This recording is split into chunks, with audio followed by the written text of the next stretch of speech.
පොඩි වීඩියෝ එකක් කරන්න කියලා හිතුවා ඔයගොල්ලන්ට. මේ cherry Q එකක් තියෙනවා. මේ check engine light පත් වෙනවා. මොකද්ද කියලා බලන්න කියලා මම මේ බැලුවේ. මේ ඔයගොල්ලන්ට වීඩියෝ එකක් කරන්න කියලා හිතුවා. මේ බලමු මම පොඩ්ඩක් ඔයගොල්ලන්ට පෙන්නන්නම් මේ cherry Q එකේ ඒ කියන්නේ cherry Q එක ඔයගොල්ලන්ට වාහනේ මම පෙන්නන්නම් පොඩ්ඩක්. මේක වාහනේ මේකේ අපි චෙක් කරමු කොහොමද කියලා. ඒ කියන්නේ පොඩ්ඩක් ඔයගොල්ලන්ට මුලින්ම මේකේ මං ගාව තියෙන මේ next dash කියන මේ scan tool එක මගේ අර launch ඒ කියන්නේ මේ diaxon එක ඒ කියන්නේ think tool එක වැඩ කරන්නේ නැහැ. මම පොඩ්ඩක් ඒක update කරන්න ඕනේ. මෙතෙන් තමයි ඔයගොල්ලන්ට පේනවා මේ cherry Q එකේ මේ connector එක තියෙන්නේ. ඒක plug කරමු. මම ඔයගොල්ලන්ට plug කරන්නම්.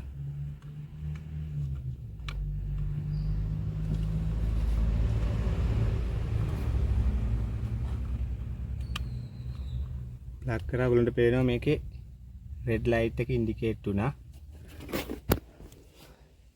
අපි බලමු මොකද්ද මම මුලින්ම ඔයගොල්ලන්ට පෙන්නන්නම් ෆෝල්ට් එක.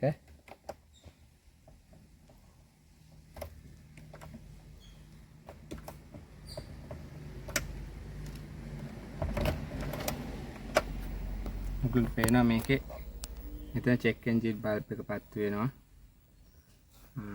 මේක ස්පීඩෝමීටර් එකත් කැඩලා තියෙන්නේ. ඒකත් මේක පස්සේ බලන්න ඕනේ. මේ ස්ටාර්ට් කරලා කායක ස්ටාර්ට් කරලා බලමු. දැන් අපිට මම ඔයගොල්ලන්ට පෙන්නන්නම් RPM මීටරය.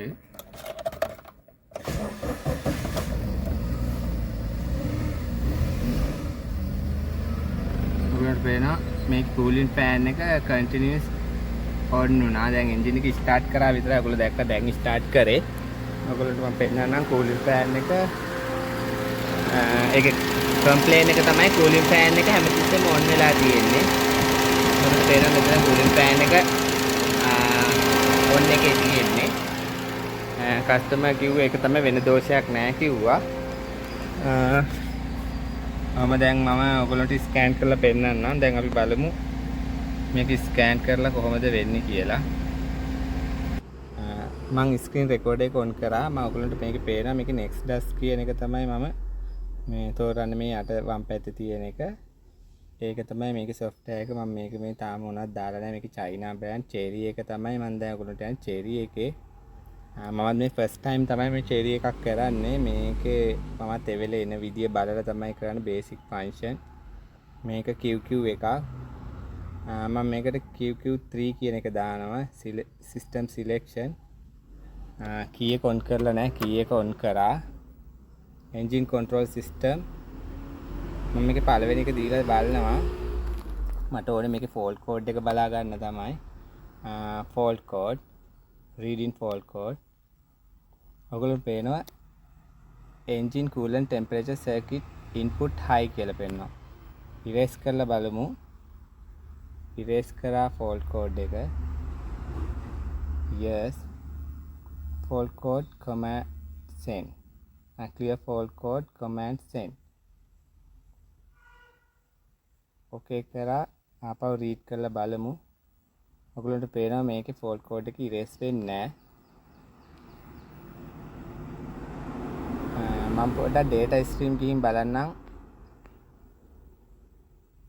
ඔයගොල්ලන්ට මේකේ පේන මේ coolant temperature sensor එක volt 4.8යි 32 celsius කියලා 33 celsius කියලා තමයි පෙන්නන්නේ.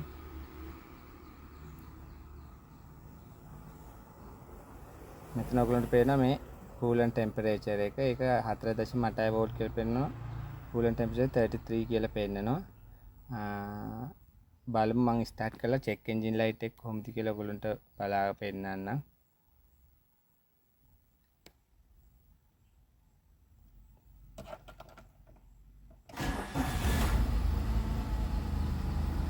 check engine light එකේ කිසිම මේ වෙනසක් නැහැ. ඒ විදිහටම වෙනවා. ඔයගොල්ලන්ට බලා ගන්න පුළුවන්. ඔයගොල්ලන්ට පේනවා ඇති මෙතන check engine light එක ඒ විදිහටම පත් වෙනවා. erase වෙන්නේ නැහැ code එක.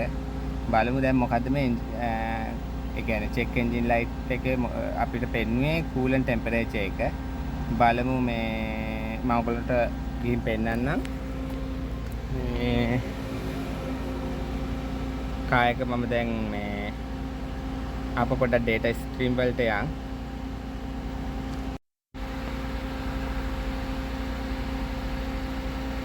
coolant temperature එක 34 කියලා පෙන්නනවා වැඩ කරනවද සමහරට සමහරක් වෙලාවට වැඩ කරනවා පෙන්නන්න පුළුවන් ඒ වුණාට දෝෂය තියෙනවා මොකද මේක ඔයගොල්ලෝ හිතනවා වැඩ කරනවා කියලා ඒ වුණාට වැඩ කරන්නේ නැහැ සමහරක් වෙලාවට කම්පියුටරෙන් ඒකට බොරු වගේක් හදාගෙන යා කම්පියුටරෙන් එන්ජින් එක ගෙන හරියට අරයි යනවා ඒ වුණාට වෝල්ට් ගාන ඔයගොල්ලන්ට පේනවා වෝල්ට් ගාන වෙනස් වෙන්නේ නැහැ සමහරලාට මේකේ 35 මේ හොඳට පේන ඔයගොල්ලන්ට පේනවා 36 කියලා වැඩ කරනවා ඒ කියන්නේ එන්ජින් කූලන්ට් ටෙම්පරේචර් එක වැඩ කරනවා ඒ වුණාට වෝල්ට් ගාන වෙනස් වෙන්නේ නැහැ. ඒ කියන්නේ සමහරක් වෙලාවට මේක සබ්ස්ටිටියුටිව් වැලියු එකක්. ඒ කියන්නේ කූලන්ට් ටෙම්පරේචර් සෙන්සර් එක වැරදි වුණාම එන්ජින් එකෙන් එයා ඒ එන්ජින් එකේ අනිත් සෙන්සර් එක බලලා උෂ්ණත ඉන්ටේක් එයාර් ටෙම්පරේචර් එකක් මේ ඉන්ටේක් එයාර් ටෙම්පරේචර් එක ඒ සෙන්සර් වල data අරන් එයා සබ්ස්ටිටියුට් වැලියු එකක් අරගෙන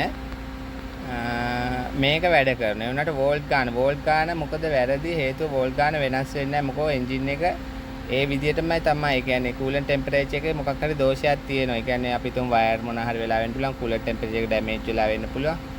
දැන් අපි බලමු මම ඔයගොල්ලන්ට මේ අපි බලමු මොකි කූලන්ට් ටෙම්පරේචර් එක මොකෝ වෙලා තියෙන්නේ කියලා. මම එන්ජින් එක ඕෆ් කරන්නම් මුලින්ම. ඕෆ් කරලා බලමු කූලන්ට් ටෙම්පරේචර් සෙන්සර් එකේ මොකක් හරි දෝෂයක් තියෙනවද කියලා.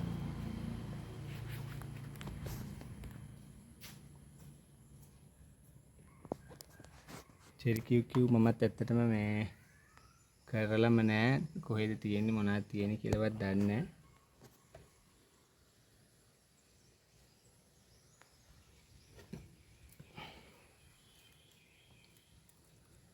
ඒවලට පේනවා වයර් තුන.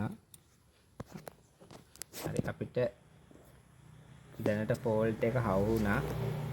අපිට පේනවා ඇති මෙතන. පෙන්නන්න බලන්න මේ එන්ජින් කූලන්ට් ටෙම්පරේචර් එක තමයි මේක. මේ තියෙන කූලන්ට් ටෙම්පරේචර් වලට පේනවා මේකේ වයර් ඇත්තෙම නෑ. මේ තියෙන වයර් තුන කැඩිලා ඇතුලෙන් අපිට ඒක කොහොමත් මේක දෝෂය මේකේ වයරින් ඩයග්‍රෑම් එක පොඩ්ඩක් බලලා අනිවාර්යෙන් මේ හදා ගන්න වෙනවා හරියට. හදලා බලමු. ඔක තමයි මම අද පොඩ්ඩක් ඔයගලන්ට මේ පොඩි වීඩියෝ එකක්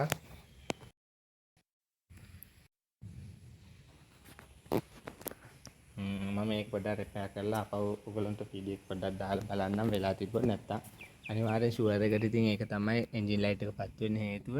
මේ Cherry QQ එකේ OBD2 ලොකේෂන් එක මම මේක පෙන්නන්න හේතුව මමත් මේක පොඩ්ඩක් බැලුවා. ගොඩාක් හොයලා තමයි මේ තැන හොයාගත්තේ.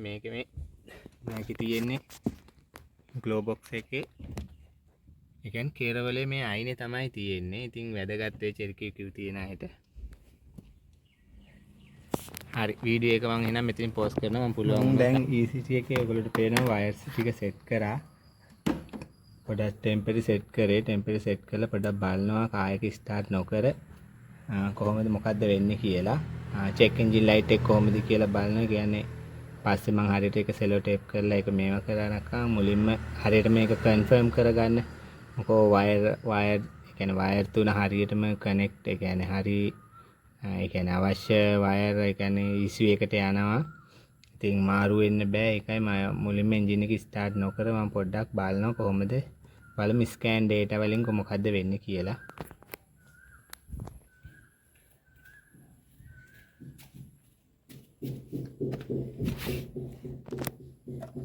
ස්කෑන් එක ගැහුවා. මුලින්ම ඉග්නිෂන් ඔන් කරන්න. පේනවා චෙක් එන්ජින් ලයිට් එක පත් වුණා. අපි මේ ස්කෑන් එකේ නෙක්ස්ට් ටැක්ස් එක ඔන් කරමු. Cherry basic function Q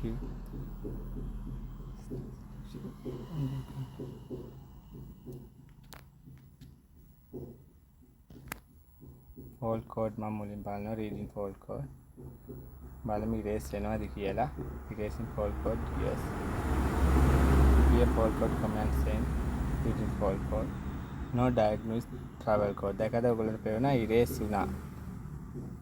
දැන් මම කායක ස්ටාර්ට් කරලා බලනවා.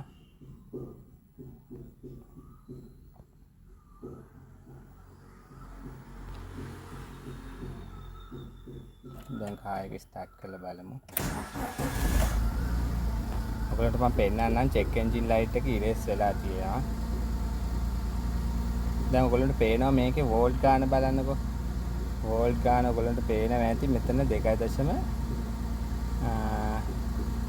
2.9කට ගිහින් තියෙනවා. ඔයගොල්ලන්ට පේනවා ඉස්සෙල්ලා 4.8 something. okay දැන් ඔයගොල්ලන්ට පේන 2.8 වෙලා තියෙනවා. මේ සෙල්සියස් අංශක එක නම් ඉස්සෙල්ලත් වැඩ කරා. දැන් හරියට මං හිතන විදිහට වැඩ කරන්න මොකෝ දැන් වෝල්ට් ගානත් එක්ක තමයි දැන් මැච් කරන්නේ. ඔයගොල්ලන්ට මම පෙන්නන්න චෙක් එන්ජින් ලයිට් එක මම කැම් එක ඔන් කරලා පෙන්නන්නම්.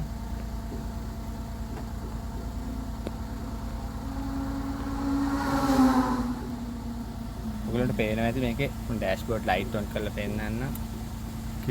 කිසිම ලයිට් එකක් නැහැ. දැන් ඔයගොල්ලන්ට පේනවා. ඒ කියන්නේ අපේ වැඩේ සක්සස් වුණා කියන එක තමයි ඒකෙන් පැහැදිලි. ඔයගොල්ලන්ට පේනවා චෙක් එන්ජින් ලයිට් එක ගියා. ෆෑන් එකත් දැන් නම් මට සද්ද ඇහෙන්නේ නැහැ. පොඩ්ඩක් බලමු.